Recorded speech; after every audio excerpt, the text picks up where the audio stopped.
આગળ સમાચારોમાં વાત કરીએ વિરમગામની એસબીઆઈ શાખામાંથી એક વેપારીની નજર ચૂકવી બે મહિલાઓ ₹1 લાખ રોકડ ભરેલી થેલી લઈ ફરાર થઈ ગઈ છે।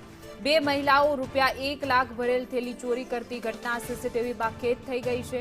આમ હવે તો બેંક પણ સુરક્ષિત નથી તેવો ઘાટ સર્જાયો છે। વેપારી સિકંદરભાઈ મલેક પોતાના એસબીઆઈ બેંક એકાઉન્ટમાંથી ₹1 લાખ ઉપાડીને બેંકમાં બેઠા હતા અને લોન ઓફિસર સાથે વાતચીત કરતા હતા ત્યારે જ વેપારીની નજર ચૂકવી બે મહિલાઓ રૂપિયા ભરેલ થેલી લઈ ફરાર થઈ ગઈ હતી।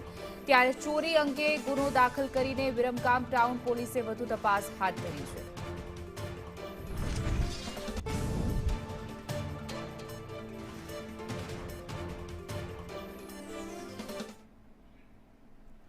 તો આજ મચાવતા વિડીયો પણ સામે આવ્યા છે। જોઈ શકાય બેંકની અંદર ઘૂસીને આ પ્રકારની ચોરીને અંજામ આપવામાં આવ્યો છે। બે મહિલા જોવા મળી રહી છે જ્યારે એ ભાઈએ ₹1 લાખ ભરેલી બેગ બાજુમાં મૂકી હતી ત્યારે તેમની નજર ચૂકવીને તે બેગ આખી ઉઠાવીને ફરાર થઈ જાય છે। આ બે મહિલાઓ દ્રશ્યોમાં જોવા મળી રહી છે જેમાંથી એક મહિલા છે એ હળવેકથી બેગને સરકાવી લે છે અને ત્યારબાદ બંને ફરાર થઈ જાય છે।